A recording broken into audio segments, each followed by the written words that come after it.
Welcome to the Home Pro Podcast, your source for expert insights and practical tips from the leading minds in home services. Get ready to conquer your local market with your host and founder of Big Fish Local, Seth Evans.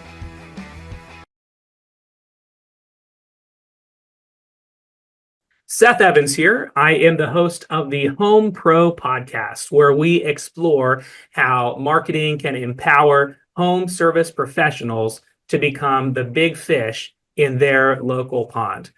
Join us for insights and strategies that drive growth and success.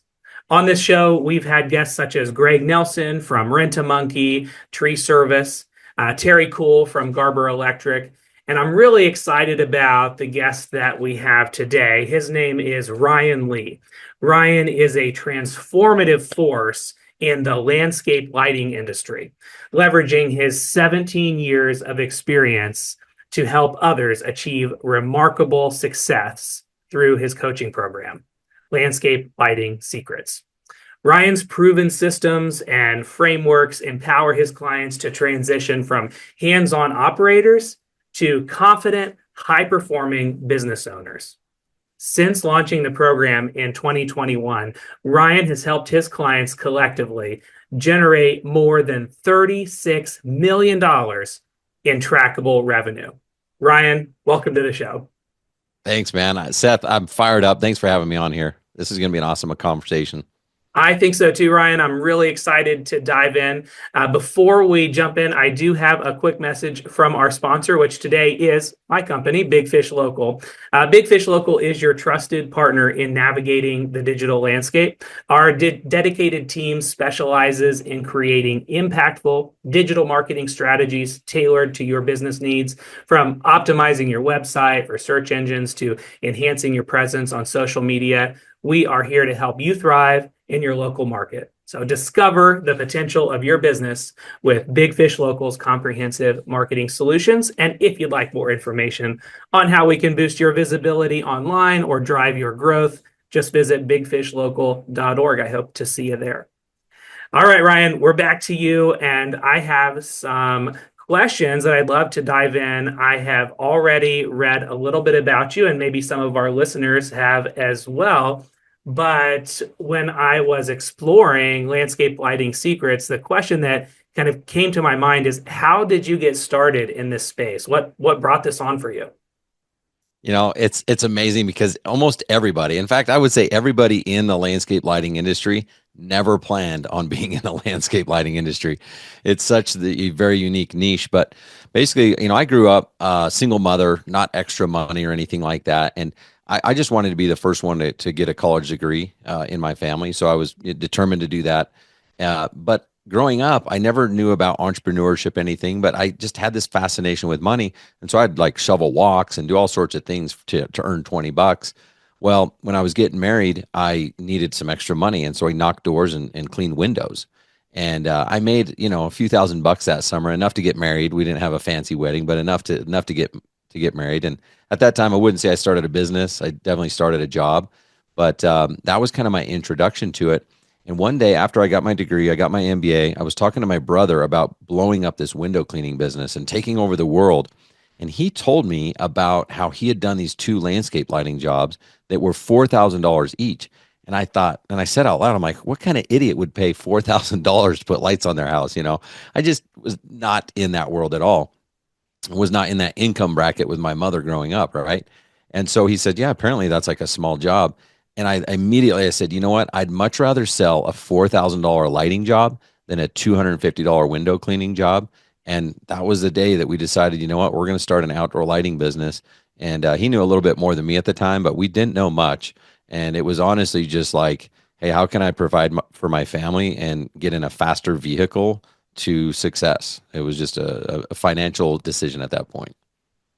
That's fascinating you say that. And as I hear you talking about that, it reminds me of some of the early days that I had in this digital marketing space where, you know, I was thinking $10,000 for a website. What idiot would spend that kind of money? But you realize that, you know, different types of customers, different types of clients are looking for a different level of service. They're looking for something, you know, something like what you can provide. And when you provide that value to them, it can really it can really pay off for them and for you.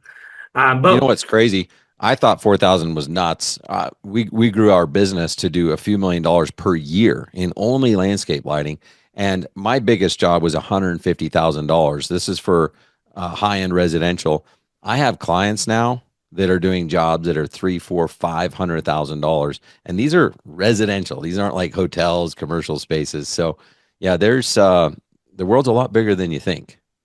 that's right. And when you give yourself that opportunity to open your mind to the possibilities of what's out there, it's just amazing what you can accomplish. But when you look back on those early days, when you first got into this space, I imagine over the years you've learned a lot, you've grown. Can you give us a little bit of a picture about what those like what was that first year like for you guys?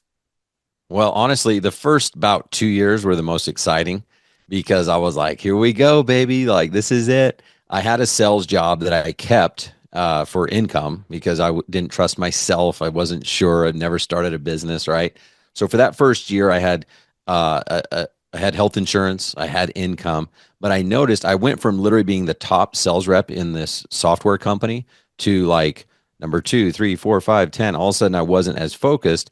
And I noticed that my lighting business wasn't really taking off. So after 12 months, I decided to go all in. I burned the boats. I quit my job. I went all in on my business.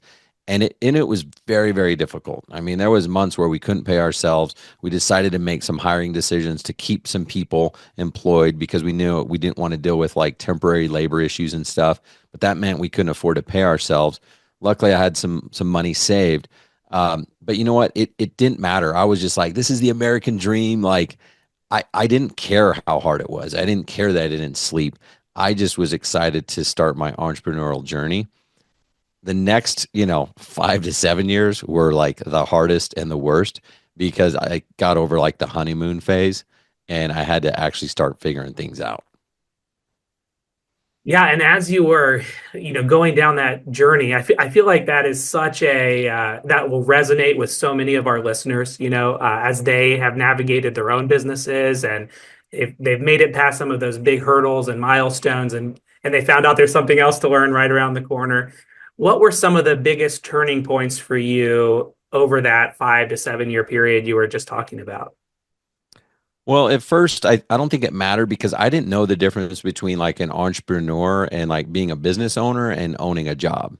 I honestly was just trying to provide for my family. And as long as I made enough money to pay the bills, like I didn't really question much. And I kind of just settled that, okay, this is what I signed up for. This is what entrepreneurs do. I didn't know anything else. And at the time, I was kind of a lone wolf mindset. I'm sure there was conferences and masterminds and coaches going on, but I never even knew about that. I wasn't joining Facebook groups. I was not listening to podcasts. I was just like, I kind of accepted this new reality. Well, a mentor of mine, he's a friend, a manufacturer that I bought lighting from. He got me the book E-Myth. And I remember reading that, just having this huge punch in the face, this wake up of like, holy cow, like there's something else to this. And I was always frustrated because I was not a very good technician. I was not a very good manager, but I was a very good entrepreneur. And that book was so insightful. And it actually gave me so much power because I realized, oh, an entrepreneur doesn't have to be good at everything. I thought I was failing because I wasn't good at hiring and training and all these things. And it was like, okay, there's another way. And that other way is to replace yourself and build a team. And that changed everything for me because that helped me start thinking differently, start kind of planning for the future instead of just trying to make $1,000 today.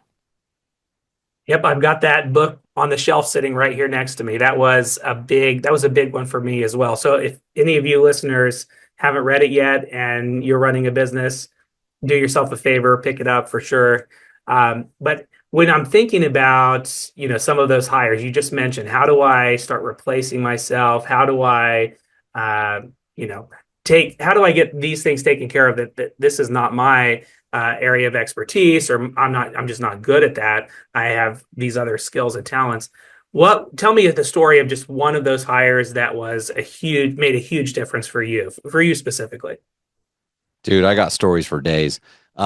Here's what happened. So for me, it wasn't that that I didn't think I could do something, I thought I could do everything.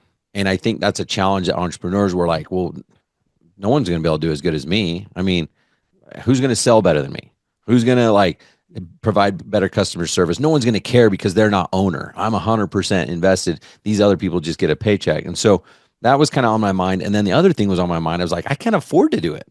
I would look at these bigger companies. I'm like, how do they afford to have a team? This is crazy. And so this is one of the reasons why I'm so big on pricing. Like I help everyone make more money in their business, because if money is the reason you're not growing, like there's easy solutions to that.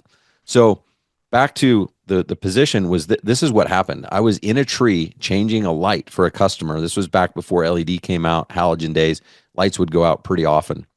And I think I'm serving my client at the highest level. I'm up there in a tree. I'm the owner of the company. Why am I in a tree changing a bulb? Well, it was because we didn't have the staff. We didn't have the people. We had a couple guys that would do our installations, but luckily I was selling a lot of jobs. They were busy on installs. So now I had to fill in on our maintenance division that didn't exist yet. Right.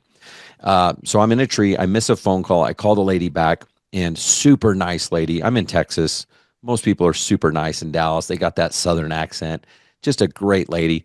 And she, as politely as possible, told me she's not going to hire me. And she goes, and I said, well, I can come out and give you a quote. She goes, no, we already have someone coming out. They answered their phone, and appreciate you calling though.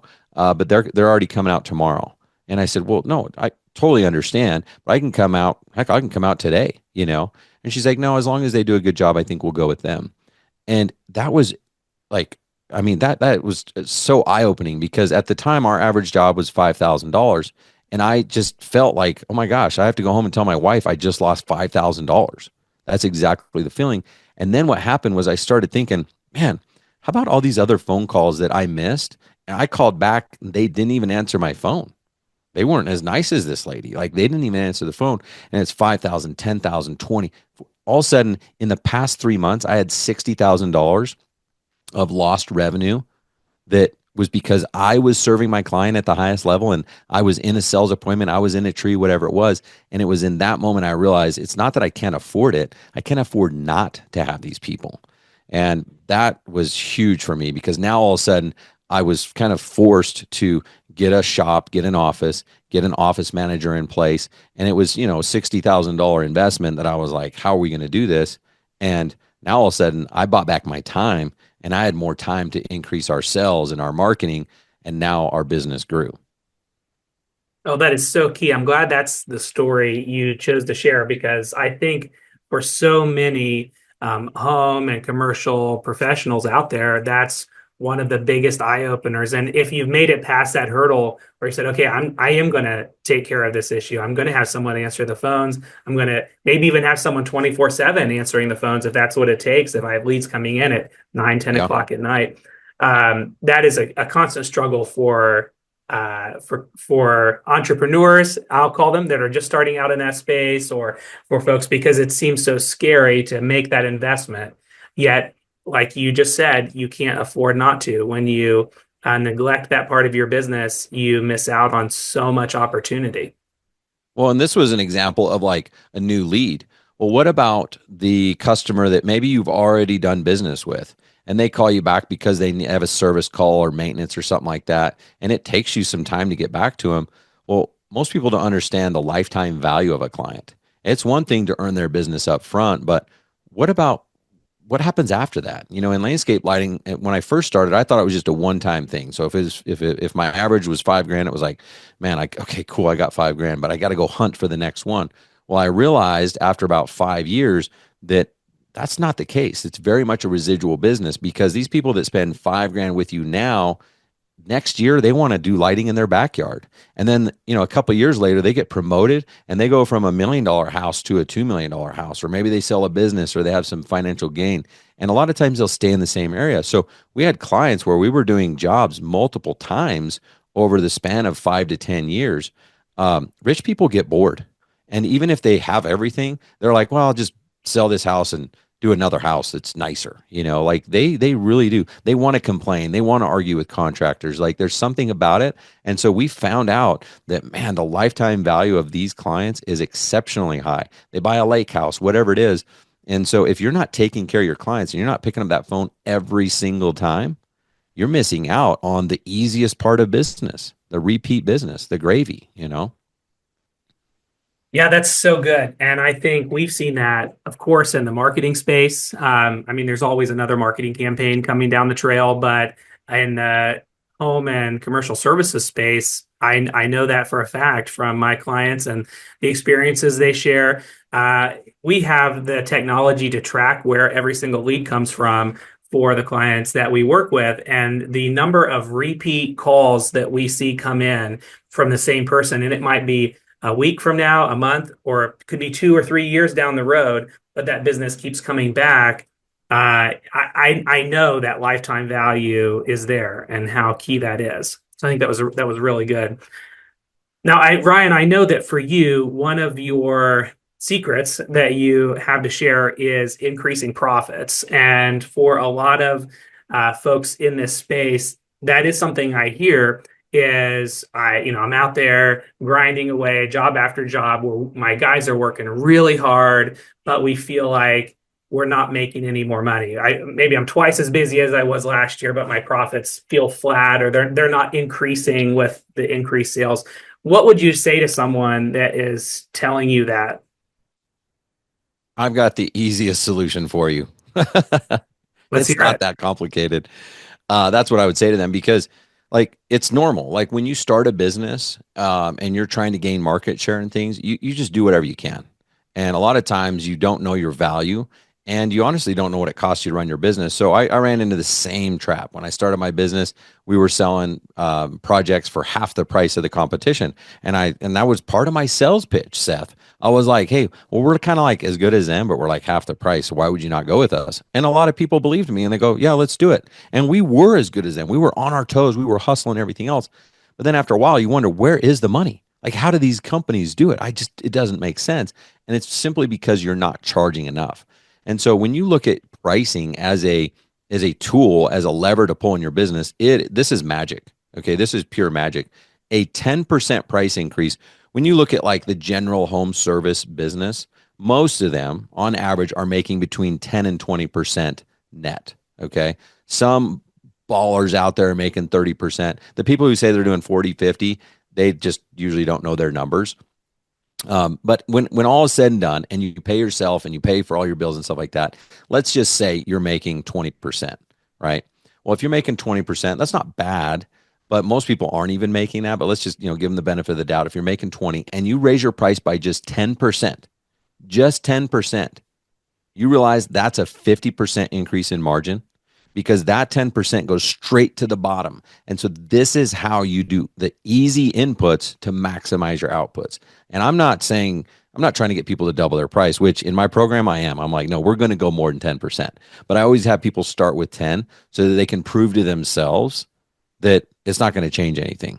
If you're struggling selling a project at $8,000, like what's the difference between 8,000 and 8,800? Like if you can't sell it at 8, you're not going to sell it at 88. So a 10% price increase is going to change everything. And then of course we give them some sales tools and things like that that will help them build not just their confidence, but build the value in front of the customer's eyes.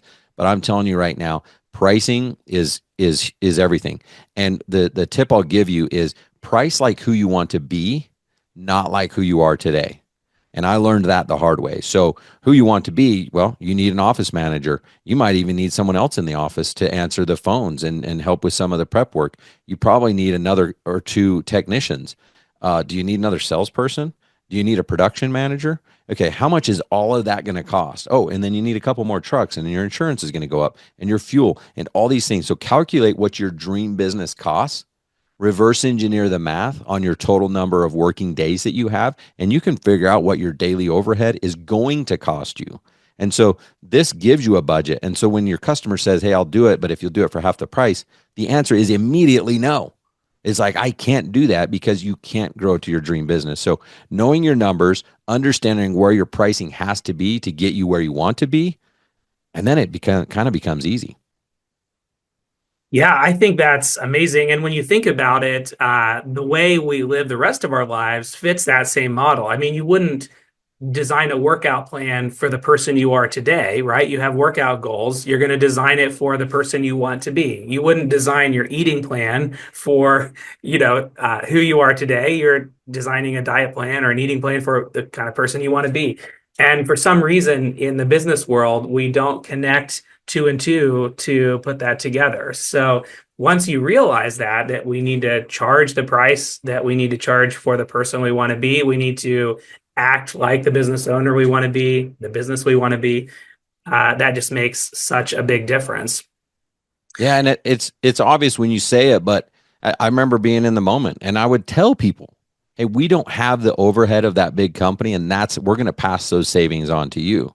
And I'm like, what were you doing, dude? And that's fine for your first few jobs or first few months or whatever, but and then you can't do like what I did and then ask yourself later, like, where's all the money? It's like, well, you gave it to your clients. So if you want to be that $1 million, $10 million company, whatever your goals are, I don't want to make goals for people, but we all have a better version of ourselves. We all have a better version of our company that we want to be. Whatever that is, spend some time every single week working on your business. And this would be the first activity I would do. I would literally sit down, and you're going to feel like you're wasting 2 hours of your day because you could be out marketing, you could be out selling.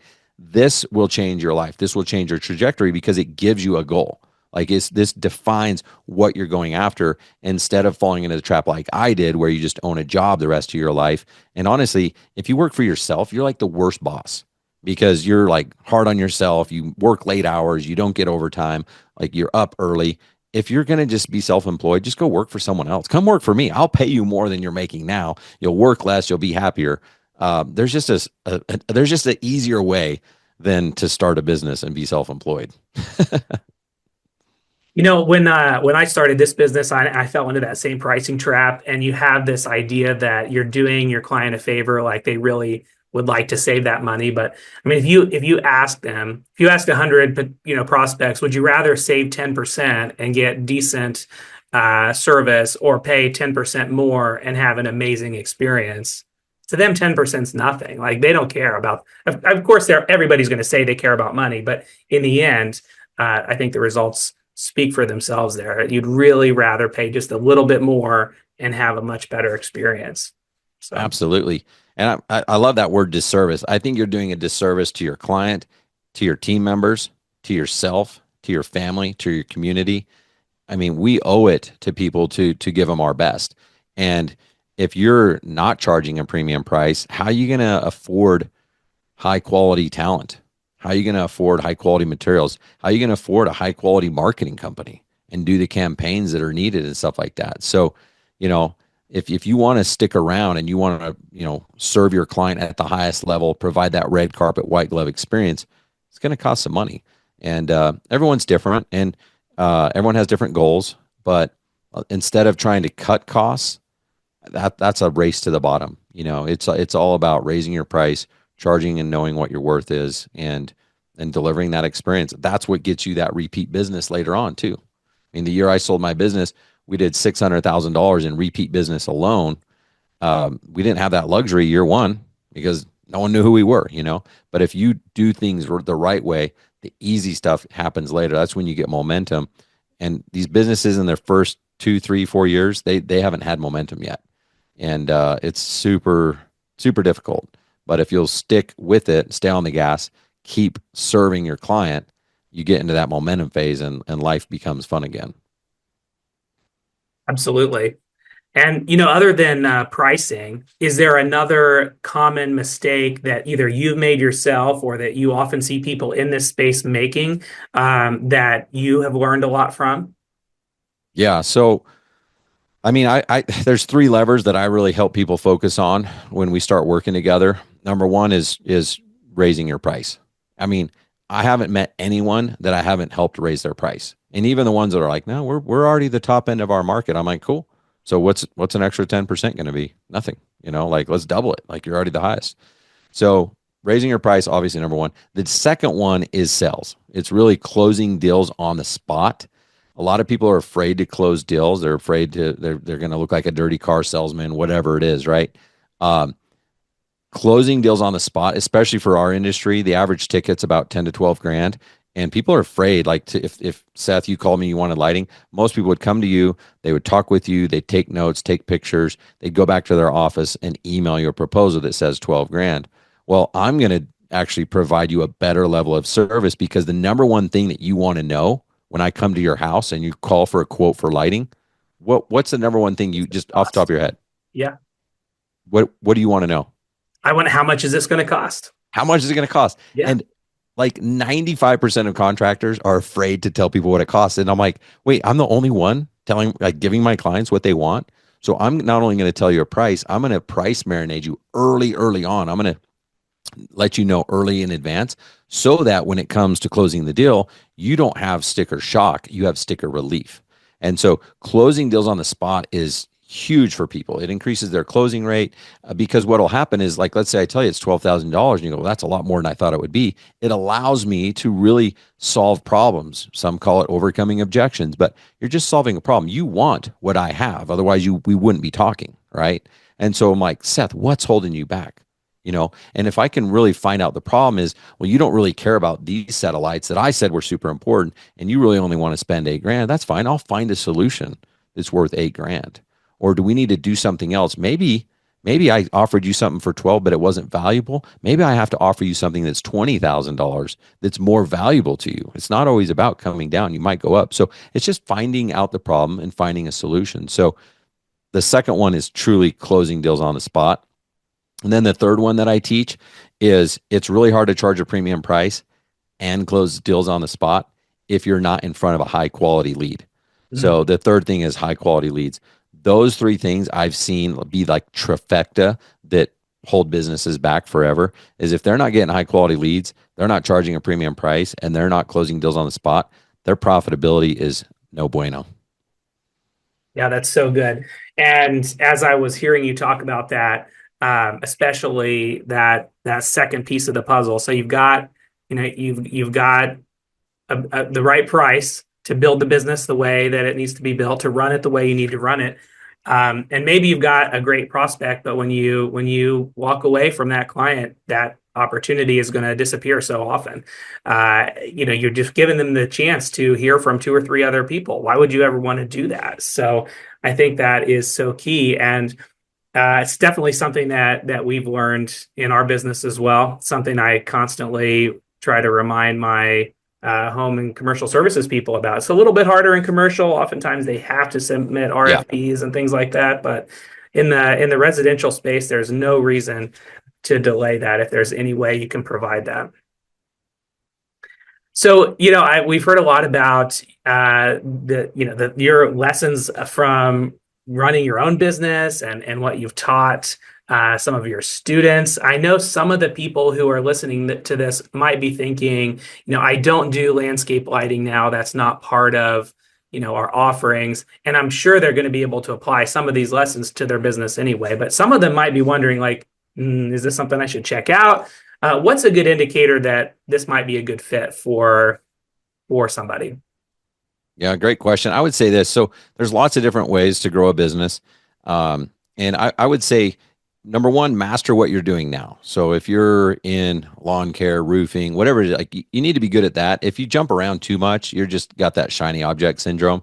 And we all do it. We all try to find like what our jam is. But if you've already found it and you're just not successful at it, like, figure that out first, because jumping ship into a new industry is not going to help. However, I will say this: if you feel like, hey, we've kind of conquered, we've done well here in our market, and we're getting ready to where it's like, man, should we go open up in a new city? Should I like now shift and get into real estate or something like that? I would say the easiest way to make more money and add multiple streams of income is to offer something new to your existing client base. Okay.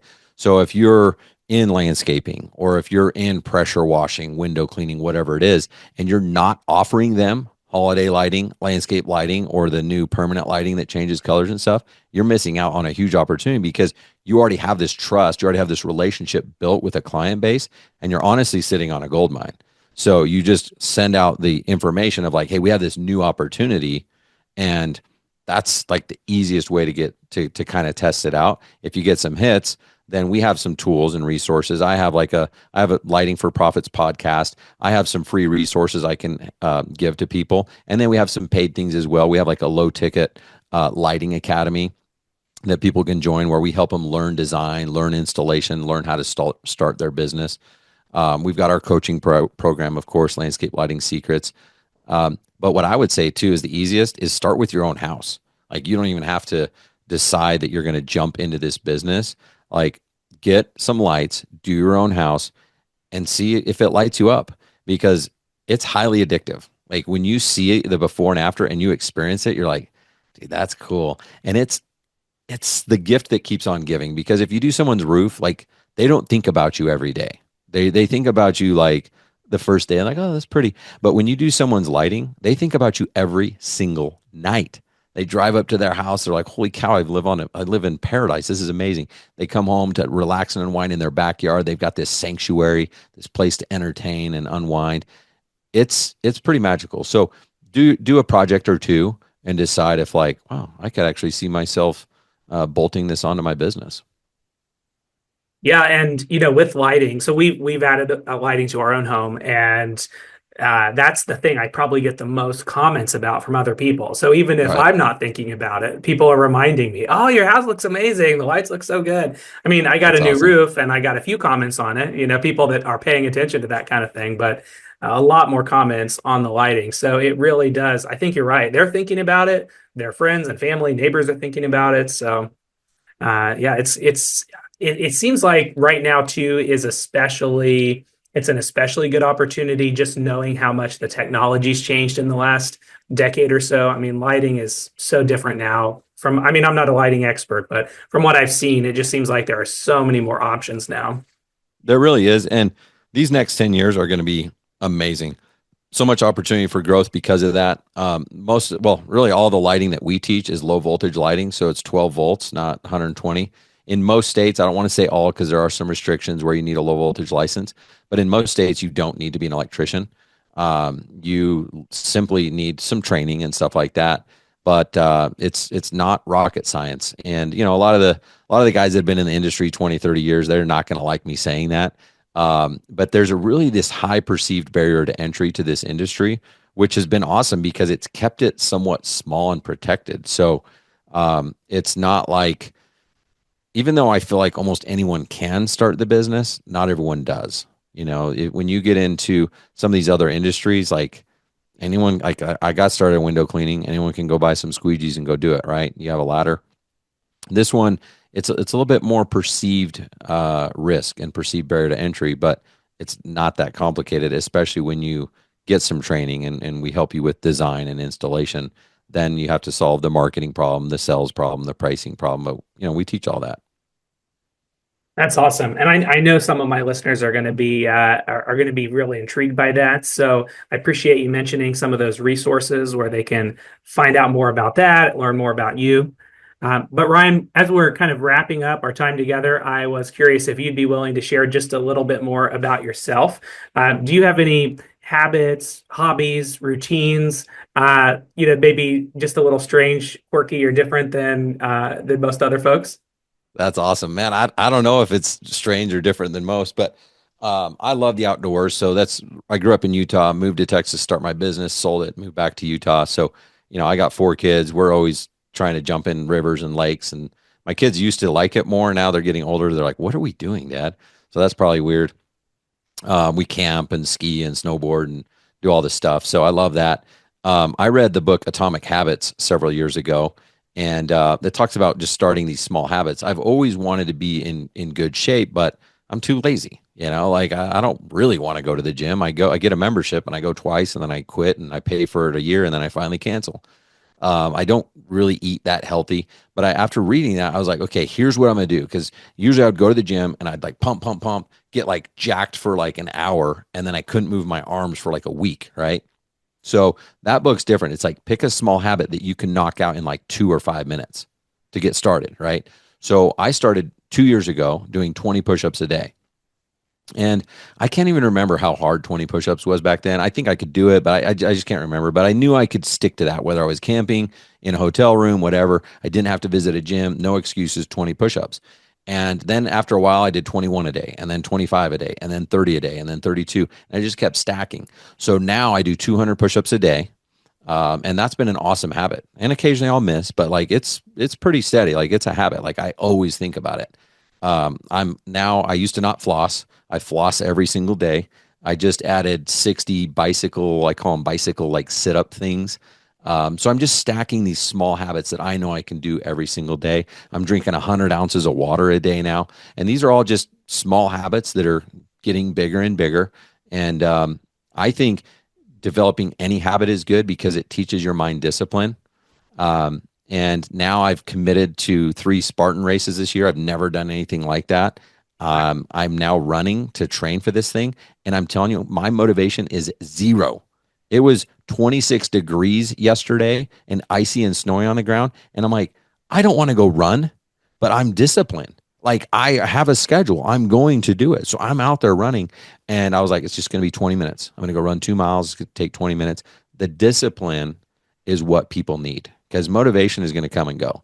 But if you can learn discipline and you do that through these small habits, that will change your life. And those physical habits that I'm working on, they help me with my business, and they help me have discipline to be like, dude, I don't want to go reach out to this person. I don't have motivation every day to work. There's some days I'm like, this sucks. I don't want to go do this.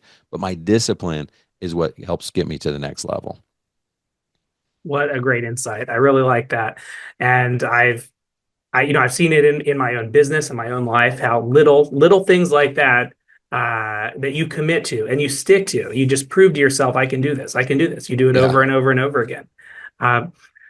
Awesome. Well, hopefully you've inspired some of our listeners to pick up a new habit. We're moving into the new year here, so maybe it's not too late to make that New Year's resolution that you're going to add one small habit. So if you're listening, I'd love to hear you to drop that in the comments. Let us know what your new habit's going to be this year. You guys should do it. Even if it's like just 10 push-ups a day, 5 push-ups a day, whatever is like, you can do, just start with that. And then don't get tempted to be like, I'm feeling pretty good. I'm going to do 100. Don't do that. Stick to your 5, stick to your 10, maybe up it by 1 per day. But if you go crazy, then you're going to get hurt. You're going to get sore. You're going to lose motivation. And then you're going to miss a day, 2, 3. And now all of a sudden you created a bad habit instead of a good habit. Yeah, that's good. All right, Ryan, it's time for our final question. And I ask most of our guests this question, so I'm excited to hear what you have to say. Let's say you are at an awards banquet. Maybe this is 10, 20 years from now. And you are being awarded this Lifetime Achievement Award for everything you've done up until this point. And what we all want to know is, who are you going to thank? That's awesome, man. Well, my first would definitely be my wife. She's our rock. She's the one that puts up with me working crazy hours and do crazy ideas. And, I meet other people who don't have the support of their spouse. And I'm like, I guess I was taking that for granted. You know what I mean? So she's awesome. My second one would be God. I know a lot of people will say I got to thank God first, but that's just not who I am. Like I don't naturally think like that. So just being fully transparent. Sorry, I still love God, guys. And I should mention him first, but the first response would be my wife. Then it would be God. And then it would be to number one, like everybody else. When I say number one, my clients for believing in me and trusting in themselves, investing in themselves. And then it would be for like my mentors and even people like you. It's just like for everybody that is trying to get better every day. Because, even though I'm, the leader of this small organization, I have bad days, I have hard days, and I need inspiration. And I need other people to step up and lead with value in those types of things. So I would thank everyone else who's also trying to change the world. Those would be the people I would thank.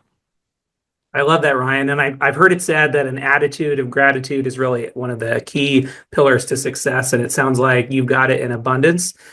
So listeners, we have been talking with Ryan Lee, founder of Landscape Lighting Secrets. And Ryan, before we sign off, where could people go if they want to learn more about you and the programs that you offer? Yeah. So if you're on Instagram, it's at Landscape Lighting Secrets. That's probably the easiest one. People try to find me on Facebook and there's like a bunch of Ryan Lees, I guess. So Go to Instagram at Landscape Lighting Secrets, but search for me on Facebook. If you can find my picture on there, Ryan Lee. And then, of course, you can go to our website, Landscape Lighting Secrets. We do have an event coming up next week or next month. So if you guys are considering bolting it on and you're like, maybe I should get into the lighting industry, an event is a perfect time to do that. You're going to spend some money, and maybe worst case, you're like, I'm not going to do that. But at least you invested in the knowledge to find out, okay, now you don't have like 20 years of regret. Like, I should have gotten into that industry, right? So no matter what, you're going to get value. We're going to have speakers that are talking about how to make decisions based on finance. We're going to have sales and pricing. You're going to learn something from this, but it is designed to help people bolt on landscape lighting or holiday lighting or permanent lighting. So that's coming up. You can check out lightitupexpo.com. But yeah, connect with me on social media. And if you have any questions, you can send me a DM. We can jump on a call, go over any questions you guys have.